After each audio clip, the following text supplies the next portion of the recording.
2026 북중 월드컵 조별리그가 열기를 더해가는 가운데 전 세계는 축구 축제의 함성으로 들끓고 있습니다. 하지만 황해를 사이에 둔 중국과 북한은 전혀 다른 감정에 휩싸였습니다.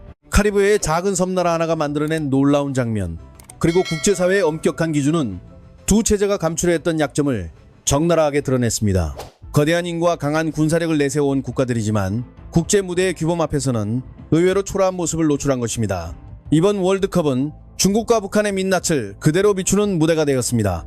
인구 14만 명에 불과한 카리브해 국가 키라소는 이번 대회에서 전 세계 축구계를 놀라게 만들었습니다. 사상 처음으로 월드컵 본선에 오른 이 나라는 남미 강호 에콰도르를 상대로 0대0 무승부를 기록하며 값진 결과를 얻어냈습니다. 월드컵 역사상 첫 승점을 따낸 이 순간은 예상치 못하게 중국 사회에 큰 충격을 안겼습니다. 중국 언론은 곧바로 이 성과를 조명하면서 2002년 한일 월드컵 당시 중국 대표팀의 기억을 다시 끄집어냈습니다. 당시 중국 축구협회는 한 골 득점, 승점 1점 확보, 그리고 1승 달성이라는 세 가지 목표를 제시했습니다. 그러나 24년이 흐른 지금까지 중국은 그 가운데 어느 것 하나도 이루지 못했습니다. 반면 중국 인구의 0.01%에도 미치지 못하는 키라소는 단 2경기만의 득점과 승점을 모두 챙겼습니다. 이 대비는 중국 주요 소셜미디어를 통해 빠르게 퍼져나갔습니다. 수많은 축구 팬들은 깊은 굴욕감을 느꼈지만 반박할 논리를 찾지 못했습니다. 일부 네티즌은 한국 언론이 중국을 조롱거리로 삼고 있다고 비난했지만 그 비판이 더욱 아프게 다가온 이유는 결국 부정하기 어려운 현실 때문이었습니다. 사실 축구 성적은 인구 규모나 경제력만으로 결정되지 않습니다. 과거 인구 30만 명 수준의 아이슬란드가 유럽 축구 선수권 대회에서 돌풍을 일으켰을 당시에도 중국은 별다른 반응을 내놓지 못했습니다.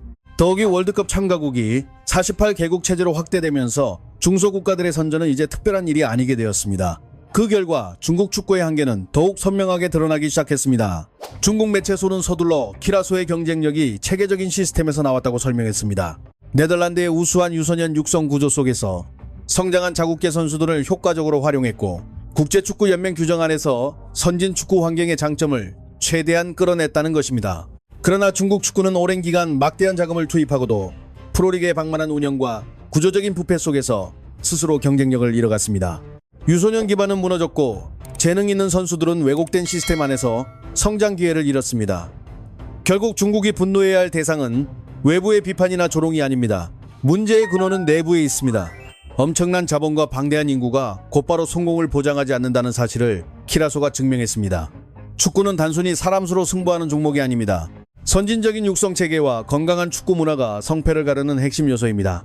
키라소 선수들이 환호하던 순간 중국은 침묵할 수밖에 없었습니다.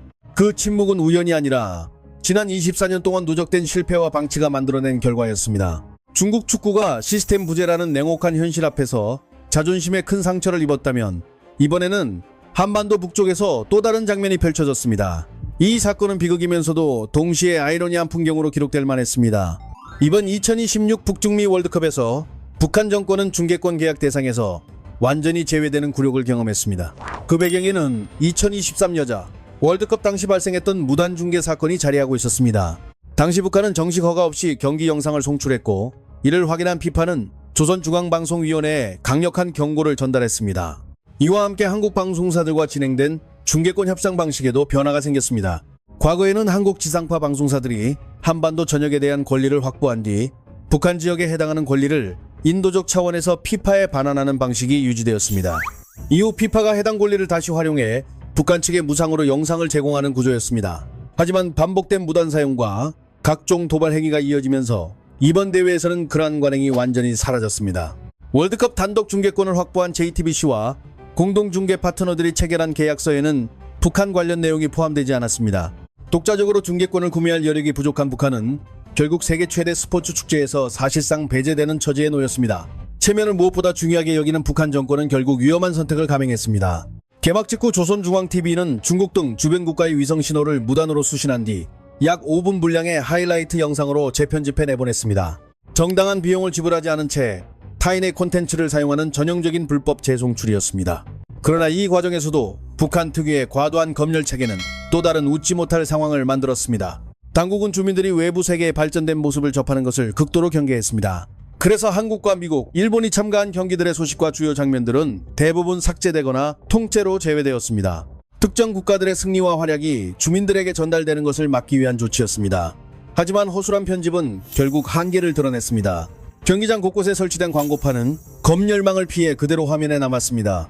북한 시청자들은 현대자동차, 코카콜라, 맥도날드 등 한국과 미국을 대표하는 글로벌 후원사들의 로고를 고스란히 볼 수 있었습니다.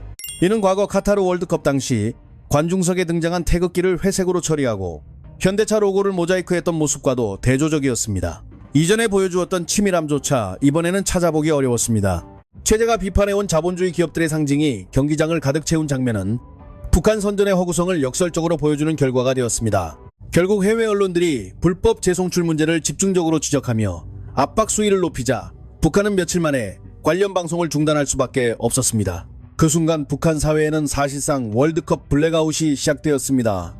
불법 중계마저 더 이상 유지할 수 없게 되면서 안방에서는 월드컵 화면이 완전히 사라졌고 김정은 정권은 더욱 예민하고 강경한 태도로 반응하기 시작했습니다. 주민들에게 세계 최대 스포츠 축제조차 정상적으로 보여주지 못했다는 사실이 드러나자 북한 당국은 불만의 화살을 전혀 다른 방향으로 돌리기 시작했습니다. 그들이 문제 삼은 대상은 다름 아닌 한국의 핵 추진 잠수함 도입 움직임이었습니다. 북한은 이를 두고 한반도 안보 환경을 불안정하게 만드는 부당한 행위라고 주장하며 강도 높은 비난을 쏟아냈습니다. 월드컵 중계권 문제와는 아무런 관련이 없는 사안을 국제 무대에서 갑작스럽게 끌어들인 것입니다. 정치와 외교 분야 전문가들은 이러한 행동을 전형적인 관심 돌리기 전략으로 평가합니다. 축구장에서 발생한 실패를 다른 영역의 갈등으로 덮으려는 시도라는 해석입니다. 중계권조차 확보하지 못한 채 불법 재송출에 의존하다 제재를 받은 현실을 군사 안보 이슈라는 더 큰 이야기로 가리려 했다는 것입니다. 북한 내부 상황도 무시할 수 없습니다. 평양 주민들은 월드컵이라는 거대한 오락 콘텐츠를 사실상 즐길 수 없게 되었습니다. 정권 입장에서는 이러한 불만이 확산되는 것을 차단해야 했습니다. 동시에 국제사회에서 고립된 존재가 되었다는 사실을 감추기 위해 강경한 군사 담론을 내세울 필요도 있었을 것입니다. 국제 규범을 외면한 채 독자 노선을 고집해온 권위주의 체제는 종종 비슷한 모습을 보여왔습니다. 외부 비판이 거세질수록 무력 과시와 강경 발언은 더욱 빈번해졌습니다. 현실의 결핍을 힘의 언어로 보완하려는 방식입니다. 하지만 이번 월드컵은 다른 장면을 보여주었습니다. 인구 14만 명 규모의 카리브해 소국 키라소조차 정당한 절차를 거쳐 국제 무대에 올라 세계와 함께 호흡했습니다. 반면 스스로 핵보유국임을 강조해온 북한은 이웃 국가의 방송 신호를 무단으로 사용하다가 결국 방송 중단이라는 결과를 맞이했습니다. 이 장면은 단순한 스포츠 이야기를 넘어서는 상징성을 남겼습니다. 자립과 주체를 강조해온 체제가 현실에서는 경제적, 문화적 한계를 드러낸 순간이었기 때문입니다. 한국과 미국의 경기 영상은 가리려 했지만 경기장을 둘러싼 글로벌 기업 광고는 그대로 노출될 수밖에 없었습니다. 조선중앙TV 화면에 등장한 그 광고판들은 오늘날 북한이 안고 있는 모순을 상징적으로 보여주는 장면이 되었습니다. 월드컵조차 정상적으로 시청하기 어려운 현실을 감추기 위해 한국의 핵추진 잠수함 문제를 거론하는 모습은 조급함을 드러내는 대목으로 해석되고 있습니다. 북한이 강조하는 군사력과 체제 우월성 역시 국제사회의 규칙과 경제 질서 앞에서는 기대만큼의 영향력을 발휘하지 못했다는 평가가 나옵니다. 세계는 공통된 규칙 속에서 경쟁하며 앞으로 나아갑니다. 사람들은 정당한 절차와 공정한 경쟁을 통해 축제를 즐깁니다. 그러나 중국은 축구 시스템의 한계를 드러내며 비판의 대상이 되었고 북한은 불법 재송출과 무리한 정치 공세로 더욱 깊은 고립을 자초했습니다. 2026년 여름은 국제사회의 엄격한 기준 앞에서 두 폐쇄적 체제가 어떤 현실과 마주했는지를 보여준 시기로 기억될 것입니다. 월드컵이라는 거대한 무대는 승패만을 기록한 것이 아니라 각 국가가 가진 시스템과 역량 그리고 국제 규범에 대한 태도까지도 함께 비춰냈습니다. 시청해주셔서 감사합니다. 앞으로도 국제정세와 군사, 정치, 사회 이슈의 이면을 깊이 있게 전해드리겠습니다. 여러분의 의견을 댓글로 남겨주시고 더 많은 분석과 이야기를 원하신다면 계속 함께 해주시기 바랍니다.